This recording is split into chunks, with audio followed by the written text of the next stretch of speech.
Hello students, आज हम बात करने जा रहे हैं महक सेजवानी से, जो इंडिया की सबसे यंगेस्ट सीएस है।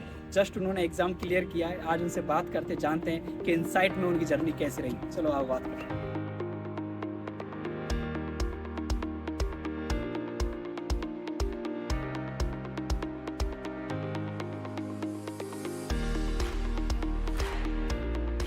So students, now we are here with Mahak, India's youngest CS. तो अब इनसे बात करते हैं कि तो महक, सबसे पहले आपको बहुत बहुत बधाई। कैसे महसूस हो रहा है? बहुत ही हैप्पी एंड बहुत ही प्राउड फीलिंग है ये। I completed my CS at the age of 19 which itself is a big thing. I feel very happy and proud. Even my family members and the faculties are also feeling very proud of for me. It's like you created the history in such a youngest age. मतलब काफ़ी students होते हैं जिन्होंने 19 में complete किया है, तो आपका कितना परफेक्ट 19 या फिर something here and there like? It's 19 years and 9 months. Okay. Currently जो अभी हमारा youngest year था, he was 19 years and 11 months. So I completed at the age of 19 years and 9 months, and I have also applied for India's Books of Records. They even have approved my application, so Okay. we are waiting for a positive news from there. तो आपने किसी coaching से किया, किसके अंदर आपने ये complete किया? I completed my CS journey from the very beginning, CS EET to CS Professional from Insight Institute. Okay. बहुत ही हैपनिंग जर्नी रही है, बहुत मज़ेदार जर्नी रही है। तो जनरली होता है कि स्टूडेंट्स होते हैं जो किसी और इंस्टीट्यूट से करते हैं, but take the name of other institute, मतलब क्रेडिट किसी और इंस्टीट्यूट को देते हैं। तो आपके किस में परफेक्ट इनसाइट या ऐसा बहुत मार्केट में होता है। मेरा हाँ। ER6 आया था, तब भी मुझे ऐसे ऑफर्स आए थे, but to be very frank, मैंने from the very beginning till the very end professional तक इनसाइट इंस्टीट्यूट से लिया है। उनके अंदर गाइडेंस में, मेंटरशिप के अंदर ही मैंने अपने तीनों लेवल्स क्लियर किए हैं, और वो भी अच्छी तरीके से क्लियर किए। Even I secured all India rank 6 in my CS executive. So no others external support or nothing. Nothing. Like जो लेते हैं ना स्टूडेंट्स की, ऑनलाइन कहीं और से कर रहे हैं। नहीं। Did you feel To कि be very online frank, yes, from the very from the beginning inside? inside. Okay, it's a really good news. तो मुझे एक चीज़ बताइए, जैसे कि ये जो पूरी जर्नी थी, ये CS की काफ़ी टफ और काफ़ी चैलेंजिंग जर्नी रहती है। तो काफ़ी जो स्टूडेंट्स होते हैं उनको इतना कॉन्फिडेंस नहीं होता कि हम कर पाएंगे नहीं कर पाएंगे। तो आप अपने जरिए उनको बता सकते हो कि कैसे आपने पूरी जर्नी ट्रेवल की, ताकि उनको बैक ऑफ द कैमरा उनको लगे कि they can सो also- मैं अपनी पूरी जर्नी एक शॉर्ट वर्ड्स के थ्रू पोर्ट्रे करना चाहूंगी। मैंने अपना CSEET नवंबर 21 में दिया था, एंड मैंने उसकी प्रिपरेशन जुलाई या अगस्त में स्टार्ट की थी। 3 to 4 months was sufficient for me, and मैंने उसको 138 आउट ऑफ 200 में से क्लियर आउट किया। वो जनरली सबसे इजीएस्ट लेवल है जो सब बच्चे क्लियर कर लेंगे। अगर तुम कंसिस्टेंटली 3-4 घंटे दिन का पढ़ते हो तो बहुत इजीली वो क्लियर हो जाता है। मेन बात आती है हमारी एग्जीक्यूटिव में जो बहुत बच्चों को बहुत ही डिफिकल्ट लगता है, जिसमें मेरा ऑल इंडिया रैंक 6 था एंड अहमदाबाद रैंक 2 था। वो डिफिकल्ट क्यों लगता है? क्योंकि कोई स्ट्रेटेजीज उन्होंने फ्रेम नहीं की होती है, एंड जनरली वो इधर उधर के मटेरियल पे चले जाते हैं। जो एक हमको कंसिस्टेंटली एक मटेरियल दिया जाता है, उससे अगर तुम रेफर करते हो ICSI की मॉड्यूल्स एंड उससे भी ज्यादा इंस्टीट्यूट का मटेरियल जो हमारे लिए एक्सक्लूसिवली इनसाइट के स्टूडेंट्स को दिया जाता है, वो मेरे लिए बहुत हेल्पफुल रहा था थ्रू आउट द जर्नी। मैंने उसमें से प्रिपेयर किया, एंड मॉड्यूल्स में हम कुछ सब्जेक्ट में प्योरली मॉड्यूल से पढ़ते थे, तो उसकी शॉर्ट नोट्स बनाई, जो भी मेरे को फैकल्टीज नहीं बनवाई थी मेरे, उनके गाइडेंस में हमने हर एक चैप्टर की शॉर्ट नोट्स बनाई। सो एग्जाम के एक दिन पहले अगर मुझे रिवाइज करने होते थे 20 to 24 चैप्टर्स, तो मेरे लिए it was a easy thing कि हाँ ठीक है, मुझे सिर्फ अपने पेजेस ही घुमाने हैं। सो इस तरह से मैंने पूरा अपना एग्जीक्यूटिव क्लियर किया। एंड देन प्रोफेशनल में मेरे सबकी एक्सेप्टेशंस मेरे से बहुत बढ़ गई थी कि दैट ये ऑल इंडिया रैंक 6 लेके आई है। तो प्रोफेशनल भी मेरा एक बार में हो गया। प्रोफेशनल में भी अच्छा खासा पढ़ाई किया था, कंसिस्टेंट हार्डवर्क डिसिप्लिन, एक भी लेक्चर्स नहीं मिस करने होते, एंड जो फैकल्टीज बोले, जो होमवर्क दिया उन्होंने, डेली वाइवास लिए, क्लास टेस्ट थी, तो वो एक भी मिस नहीं किया। आई थिंक सो मैंने 3-4 छुट्टियां ली होगी because of my health issues. उसके अलावा कोई छुट्टी वुट्टी नहीं थी, और डांट भी पड़ती थी। स्ट्रिक्ट मेंटर्स भी होना जरूरी है। मैं आपके वो सिलेबस वाले पॉइंट पे आना चाहता हूँ कि काफी और भी कोचिंग से इंस्टीट्यूट से जिनके अपने सिलेबस होते हैं, तो what is different about your syllabus की which make you more towards supports दी कि आप कर सकते हो, और और हम्म इंस्टीट्यूट में उतनी दिक्कत आती है कि वो नहीं कर पाते सो something like देखो, हमारी कंपनी लॉ और जो भी हमारे मॉड्यूल्स होते हैं ना, hmm they are very vast. They generally company law की module is around of 1000 pages. Okay तो तुमको उसके शॉर्ट नोट्स तो बनाने ही पड़ते हैं, अगर हम्म शॉर्ट नोट्स नहीं तो चार्ट फॉर्म में समराइज करके करना पड़ता हम्म है।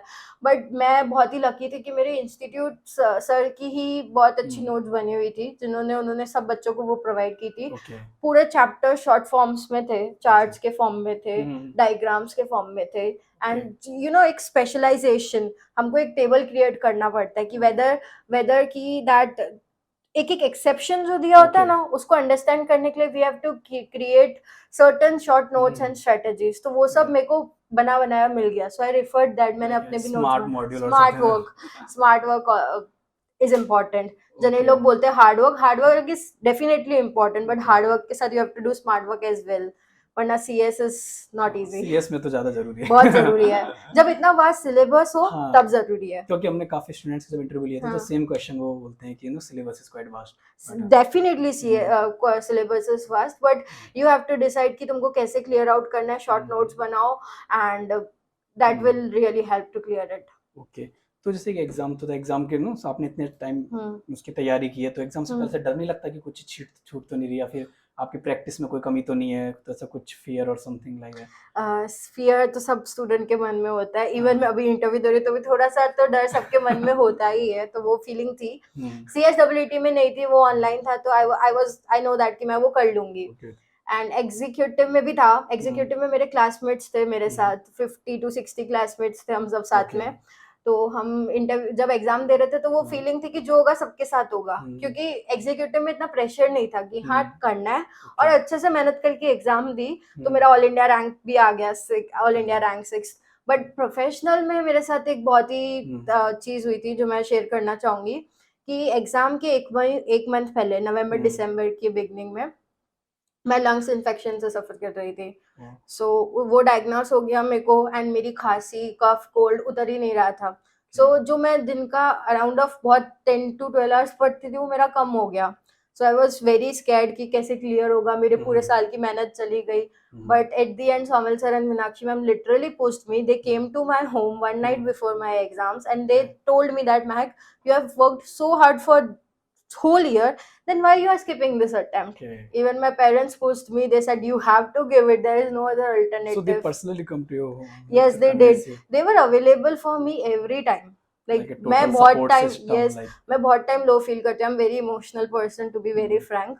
मैं बहुत टाइम लो फील करती हूँ, बेसिक कोई आगे भी जाता है ना, टू बी वेरी फ्रैंक, एक स्टूडेंट के मन में वो चीज होती है, तो भी मैं फील करती हूँ कि यार अब मैं क्यों नहीं हाँ, उधर हूँ, एक लगता है ना why I am lacking this. बिल्कुल बिल्कुल सो मैं उनसे वो भी पूछती थी, तो उन्होंने वो भी गाइड किया कि तू समझ, मेरे 50 में से 32 35 आ रहे हैं, तो how can I reach to the 40, बिल्कुल क्योंकि यहाँ पे जो प्रीलिम्स होती है वो 50 मार्क्स की होती है, तो उसमें भी एक क्राइटेरिया होता है कि इतना तो स्कोर करना ही होता है। तो they literally helped me, they motivated me to give my exams and I cleared all 3 levels in the first go. तो जैसे आप तो जो लोगों के दिमाग में सवाल होता है कि सीएस केवल इंटेलिजेंट बच्चे ही कर सकते हैं, एकदम सोलफुल एकदम, तो is it possible for a average student to clear the CS exam? So to be very frank, I was an average student. In 10th I scored 75%.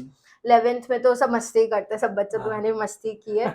और 12th में कोरोना आ गया तो मैं मास प्रमोटेड बैच में थी, पास हो गए। जो 10th की परसेंटेज थी वही 12th की परसेंटेज आ गई।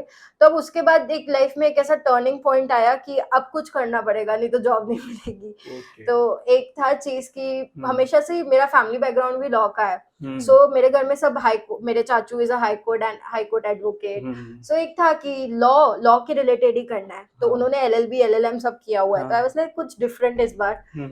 तो मैंने सीएस का करिकुलम देखा, इसमें मेनली हम बहुत सारे लॉज पढ़ते हैं, तो वो लॉज रिफर किए अच्छे, मतलब करिकुलम देखा, सो मेरे को अच्छा लगा, तभी मैंने डिसाइडेड सीएस। क्योंकि जो बच्चे 12th क्लियर करते हैं ना, उनके पास में ज्यादा ऑप्शन, मतलब सोचते नहीं वो कि वो सब सीएस CS इज, ही है, हाँ कि सीएस भी कर सकते हैं। तो do you think that CS is really a good idea? Yeah, CS is a good, they should definitely consider that. Even after completing CS, I'm getting a lot of opportunity for articleship. They are paying 25 to 30K to an article, to the intern. So even after CS, it's not only one work. It includes so many fields. It includes IBC, it includes secretarial work, it includes SEBI, securities law. So there are various fields. You have to decide your one field. That's why I will always suggest that CS is a good option after your 12th. एक मेरा एक doubt था regarding जो Gujarati medium के जो student होते हैं, like you are from the English medium, Yeah. Right? तो आपके जो इंस्टीट्यूट में गुजराती मीडियम है, लाइक हाँ हाँ, मेरी 50% बैच गुजराती मीडियम थी। ओके, सो उन जनरली एक कॉन्सेप्शन उनको डर सा लगता है कि शायद हम क्लियर नहीं कर पाएंगे या फिर हमारी राइटिंग में कोई दिक्कत आ जाएगी, या फिर तो is it possible for them to be clear CS, like are they getting proper support from your institute, और कि जस्ट केवल इंग्लिश मीडियम स्टूडेंट्स को ही सपोर्ट मिल रहा है? सो गुजराती मीडियम वाले डेफिनेटली कर सकते हैं, डजंट मैटर आप कोई भी मीडियम से हो, language is not a barrier. तुम जब तक तुम्हारे अंदर है ऐसा कि तुमको सीएस करना है, यू कैन क्लियर आउट। और इंस्टीट्यूट के सपोर्ट की मैं बात करूँ तो मेरी 50% बैच थी गुजराती मीडियम से। सो हमारे यहाँ पे फर्स्ट 6 मंथ्स में हमारा करिकुलम पे फुल फोकस दिया जाता है, मींस अच्छा खासा 3 to 4 लेक्चर्स होते हैं ऑन रेगुलर बेसिस 2 आवर्स के। एंड देन जो लास्ट के 4-5 मंथ्स होते हैं ना, तो उसमें जो हमारा रिमेनिंग कोर्स होता है वो एक लेक्चर के साथ चलता है, और उसके साथ हमारी प्रीलिम्स एग्जाम होती है, means 2 chapters daily of each subject. So समझो 8 सब्जेक्ट है तो उनको हम डिवाइड करते हैं, तो हमारी 3 to 4 मंथ्स राइटिंग प्रैक्टिस होती है। तो जो गुजराती मीडियम वाले स्टूडेंट्स हैं ना, उनके लिए भी ये चीज हेल्पफुल हो जाती है, क्योंकि writing practice is the main thing. उधर 3 घंटे तुमको मिलता है एक पेपर लिखने के लिए, तो उस टाइम पे लिमिट पे खत्म करना, उसके लिए राइटिंग प्रैक्टिस इज इम्पोर्टेंट। खुद का आंसर फ्रेम करना, उसके लिए राइटिंग प्रैक्टिस इज इम्पोर्टेंट। सो वो सब प्रैक्टिस जितना करोगे कॉन्फिडेंस बूस्ट होता है। यस, तो वो चीज बहुत हेल्पफुल रहती है उनके लिए। एंड इवन मैं अपने फ्रेंड का नाम लेना चाहूंगी, अश्लेषा प्रजापति, जो इनसाइट में से ही थी। उसने ऑल इंडिया रैंक 10 सिक्योर किया in executive from Gujarati medium. That's really good. So we even everybody is very proud of her. Thank you मैक, आपसे बात करके बहुत अच्छा लगा। तो स्टूडेंट्स, ये थी हमारी कन्वर्सेशन मैक के साथ में। आई होप आपके जितने भी डाउट्स थे सब क्लियर हो गए होंगे, जो मैक ने समझा दिए होंगे। तो आपको जो भी प्रॉब्लम्स होगी, जो भी डाउट्स होंगे, आई थिंक सब कुछ क्लियर हो गया होगा। Thank you very much. Thank you so much.